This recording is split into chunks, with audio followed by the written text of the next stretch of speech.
Hi everybody, welcome to All Games New and Old. I'm David Rodriguez, and today we're going to be reviewing the game Alien: Fate of the Nostromo. This game was published in 2021 by Ravensburger and is designed by Scott Rogers.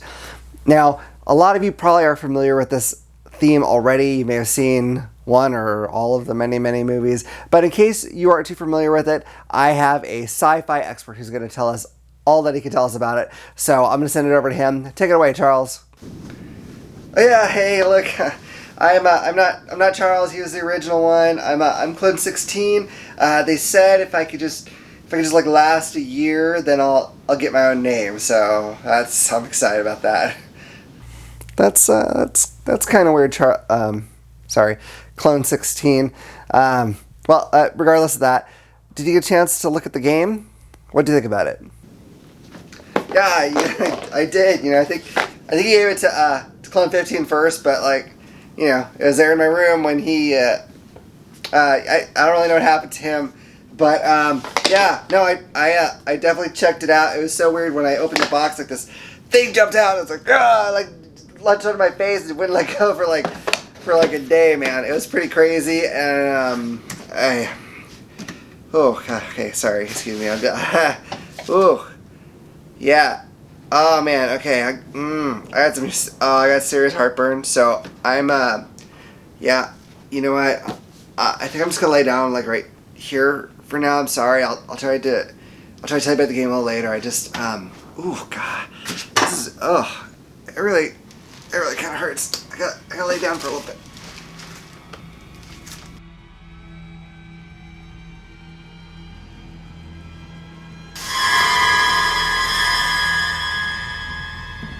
Did that cat just burst out of his... Nah, I'm sure he's fine.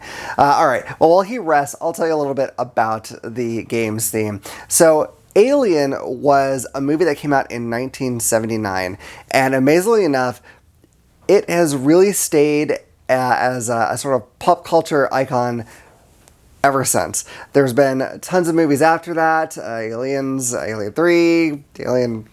There's a bunch. There's a whole bunch of them.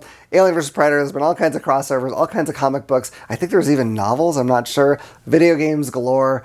There's tons of Alien stuff. It just remained really popular. And it's really easy to see why. Even if you go look at that film today, it still holds up in a lot of ways. Some of the special effects are a little odd and the pacing's a little slower than is typical now, but it's still a great movie with tons of suspense. The alien is really quite terrifying as it hunts them throughout the ship. And this game goes back to that very first movie and tries to capture those same feelings of being hunted throughout the ship and increasing pressure as it becomes harder and harder to survive this beast being on the ship with you, and eventually trying to defeat it, because let me tell you, it's a nasty bugger to deal with. So anyway, that's the basic gist of what this game is about. So let me take you to our overview and final thoughts on the game. So in the cooperative game, Alien: Fate of the Nostromo, you and the people you're playing with will take on the roles of members of the doomed ship as you try to get back home, but an alien has gotten loose on your ship and is trying to kill everyone. It's bad. So in order to deal with it, you will have a goal you reach toward the end, but before you even know what that is, you're going to have some objectives that you have to deal with in the meantime. And some of the objectives can be stuff like having to craft certain items from scrap you collect and take it to a certain room on the ship, or having all the crew members meet in a specific room. And there's some other objectives too, but those are the main two types that you're going to have. So once you've done all of those objectives, you'll then flip over your final objective card, which you'll have drawn randomly at the beginning of the game, and it'll tell you exactly what you need to do to succeed in getting rid of the alien or dealing with the alien, and what the alien can do to cause you to fail. So with the artwork is really well done. I'm going to kind of put a little caveat here. I haven't actually seen the movies, so I'm aware of them, but for the most part, I'm kind of going into this game a little bit blind because I don't have a lot of the movie background to look at or compare to. But the artwork is really well done. I don't know if this is what they did, but it almost looked, at least with some of the character cards and stuff, that it almost looks like they just took like a screenshot and then put like an art filter on top of it. So it's the artwork is really well done, I think. Yeah, definitely. I have seen the movie. I actually watched it again before I play this to refresh my memory about how everything went down because it'd been quite a while. But yeah, the art on the character cards I think is phenomenal. It really looks like those actors who played those roles. It really does look straight from the movie. But I mean, I don't know. I don't know if it's filtered. I think it might actually just be a really good piece of art. I'm not sure. The art in the rest of the game I really like as well. The ship areas look pretty cool. They don't necessarily look super different from each other at first glance, but I think that's just because that's how it was in the movie. The ship has one sort of decor, I guess, through the whole thing. So you would expect to look down and be like, oh, there's the purple room and there's the green room. Like that's just not, that would not be reminiscent of the movie at all. So it makes sense. Art on the cards is great. I think the alien looks especially menacing on some of those cards. The only one that I think is kind of weird is there's a little standee for the character of Ash, and that doesn't really look like him from the movie. It's because the top half or so of his face is like darkened out to make him look more menacing, I think, because he can create little problems for you in the game. But it still looks good. It just doesn't look like that particular person. I think they probably made it that way for people like me that don't really know that movie that well, so it makes it a little bit more obvious that that's gonna be someone that's gonna cause a problem, and it's not just another player on the board. Yeah, for sure. One other thing with the artwork, and that's minor with the ship, is that I wish the markers that they put for the ladders was a little bit more obvious, because especially when you're first playing the game, I think it's really easy to not realize what spaces are connected by a ladder. So yeah, I could definitely see that. The components of this game, I think, are really well done. I think the models are pretty good. The details on them are pretty good, and I'm most impressed with the alien one, because like that tail can be pretty spindly, and it seems like it's pretty solid. Yeah, I think so too. It's not the absolute hardest plastic that you'll sometimes see these models in. It's not like Games Workshop level or CMON level, I don't think, but it's really pretty good for like your typical board game miniature. It's better than a lot of other ones I've seen out there for sure. And yeah, the level of detail is really pretty nice, and they do all look, beyond just being different colors, look distinctive from each other. And somehow they managed to make that alien look as like spindly and not really spiky, but sort of spiky as it does in the movie, and without you having to glue anything together, which is pretty awesome. I think they probably didn't go with like the really hard plastic because that'd probably just make it more expensive. And this is a game that's available through Target, and I know they have some limits on how expensive they want their games to be. But that being said, nothing about it feels cheap to me by any stretch. Like it all feels good quality. Yeah, I really like the tokens. I think that those are really well done. Yeah, definitely. The board seems real solid. I don't have any complaints about the card quality. Yeah, I mean, I don't think there's any real negatives about this unless you're super snobby about your miniature quality. And I love miniatures too, but I'm totally fine with these. I think they're great. Yeah. Okay, so for the theme of this game, I kind of wondered when I first heard about it, it was a game that wasn't super long or super complicated, how they were going to possibly recreate the feeling of the movie in this game. I'm a fan of the franchise. I haven't watched them like every year for my whole life or anything, but I do like them a lot. And I was like, man, I hope they can pull that off somehow, and it's not just feel like something that's been skinned on there. But no, I think they did a fantastic job, actually. It really does feel like parts of the movie where you're running around and you have to get this piece done to do this other. Like, if you've seen the movie, you'll know they're kind of jury rigging things to get certain things accomplished. So that's perfect. The way the encounter cards work is really cool because there's like 3 different types, and one of them, they only move a little bit and possibly do a little morale damage if it gets to you, but we'll also put out the encounter tokens and some scrap. There's another one that can, another type of card that can affect the encounter tokens that are out and do a few other little things. And there's one that's like the alien being on the hunt, and then it moves pretty darn far and can do a lot of damage.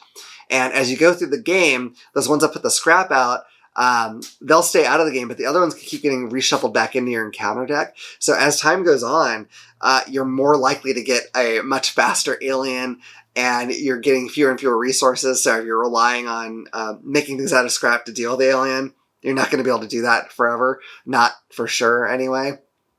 So I really like that, because the tension, despite this being a short game, really goes from how it was in the movie at the beginning, where it's like, yeah, everything's pretty calm, or, oh, this weird thing's going on, and like, oh, this is getting bad. And then, dear God, we're all going to die. Like, it happens. Like, somehow in this short period of time, and I think it's mostly with that card situation, like, they take that tension up really well, and it does it so good, and it feels tense like the movie does towards the end, and I absolutely love that. I think they, just other than the fact that people don't die left and right in this one, because, they don't want player elimination, and it's just like a morale thing, but I think they really nailed it, personally. Yeah.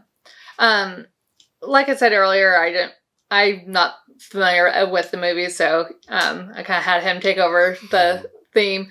But I know the general premise of the game, of the movies, so I think they did a good job of, from my knowledge, I think they did a good job of making it feel like you're trapped on a spaceship with an alien. The one encounter card that he was also kind of talking about, like, it not only does it affect the encounter tokens, but it also can, like, move people around the ship, and so that can kind of mess up your plans. And so, like, that helps add to the tension of the game. For sure. One thing I will say too, those encounter tokens, a lot of them are blank on their side, because you have to flip them over as soon as you enter a room with one. A lot of them have nothing, so you're fine. Some of them will have the alien, which will make the alien jump right to where you are and do some morale damage and make you run away. Some of them also do like a point of morale damage, but it's the cat. And if you've watched the movie, you'll know, like, there's times where you're expecting, oh, here comes a jump scare, and then they look at the thing and it's just the cat, and goes like, Row! And so I think that's perfect that they somehow incorporated that in. And I wonder if people who don't have that explained to them are like, why is the cat such a problem? Like, are you telling me this cat's like half as bad as the alien is? That seems kind of weird. But I think it's perfectly thematic. I think it's awesome that they included that, because they probably could have left out the cat and it would have been okay. But I mean, the cat's everywhere. Yeah. It's everywhere. Like, I was aware of that aspect of the movie, and I actually also like that they even incorporated that in their packaging, because they have the cat on the back of the board, and so when you open up the box, the cat is just right there. Yeah, it's hissing at you. It's fantastic. Yeah, their little thing for choosing your first player is the last person that a cat has to add, so I think that's just kind of funny. Yeah. So I like it. So I think they did a really good job of making this game great for people that do know the IP and love the IP, and people that aren't familiar with it. I'm not familiar with the movies, but I can tell where they got their inspiration. And it does have that, like, ramp up suspense, and you do feel like you're trapped on a ship, and how are you going to get out of this? And so that I do also like that this game is a game that can be kind of, the difficulty level can be scaled a little bit. So the number of players definitely has a big impact on that. We played at 2 players. We played 2 players with Ash. We played 3 players, and we played 4 players. The funnest game was when we did 3 players, but we also had, like, I think a really bad luck at the beginning of the game, and just made the game really hard throughout the game. But it was also the funnest game that we played. I do think that this is a game that plays best at 3 or more players. But it's a co-op game, so if you're only playing 2 players, you can have a third character playing, and you guys can, both play that character or take turns, or just, there's ways that you can kind of work around it and still have a third character moving around. So, being that it's an IP game, and not being someone that's familiar with the IP, I think they did a really good job, and it's a fun game. Like, like, even though I'm not a fan of like really a fan of suspense stuff, I still had a lot of fun playing this game. So the fact that they could do that and make it such a fun game, I'm going to give it an 8. Right on. Sounds good. Yeah, so I'll start off with a few minor nitpicks I have.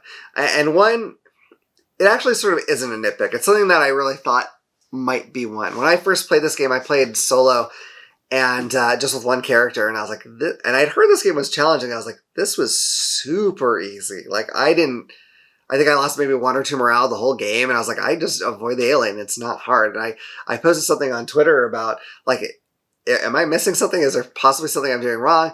And the designer actually replied that, like, yeah, I don't recommend playing with fewer than 3 characters.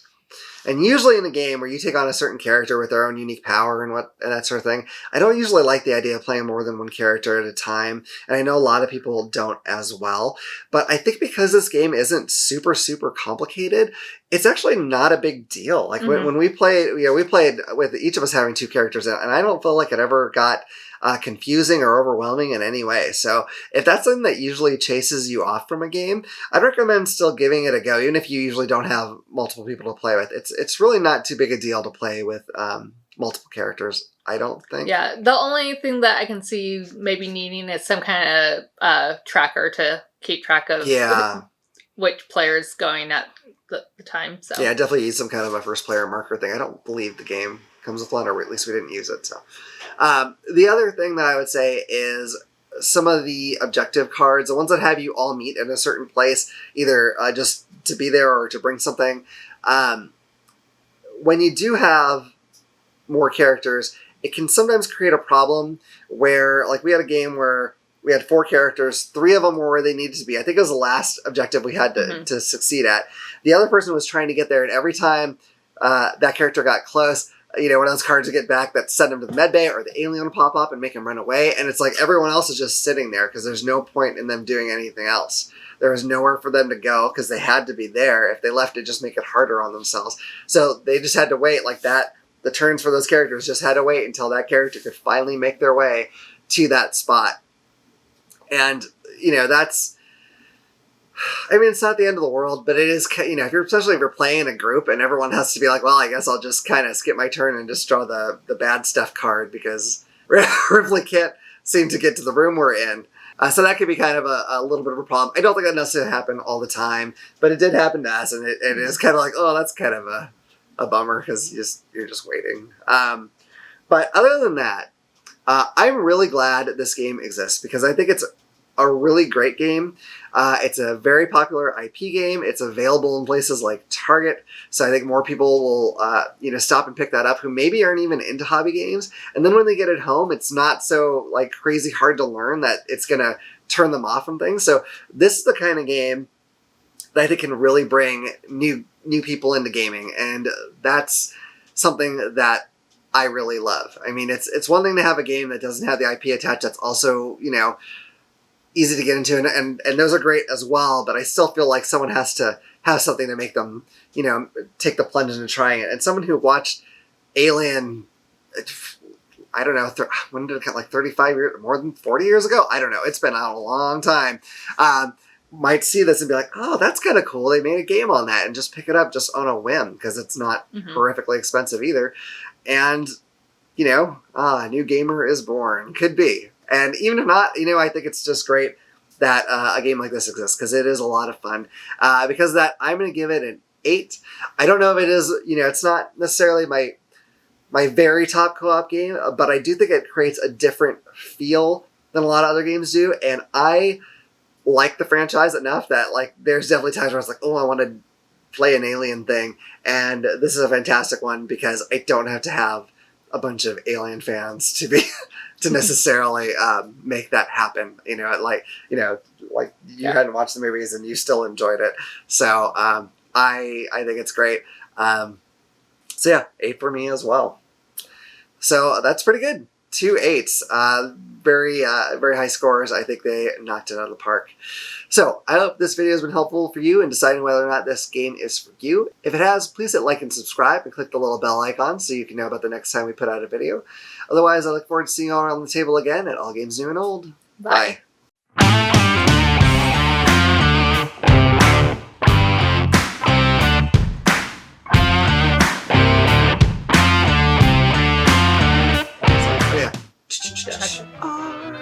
I don't know what I'm doing. I don't understand what I'm doing. What am I doing? Alright. It's not going. I know. Just get it done, so I can stop shivering. Just spit it out. Say anything, goddammit. Do you know it's like 42 degrees in here? Yes, I do. I'm wearing short sleeves. I think it's more like 38. Yeah. Like 36. I know. Just I was trying to make myself feel better, but you're ruining it, so that's fine. So an alien, Fate of the Nostromo, you know. My brain just kind of... Hi everybody, I'm David Rodriguez, and today... Oh, nope, I already messed this up. Dang it.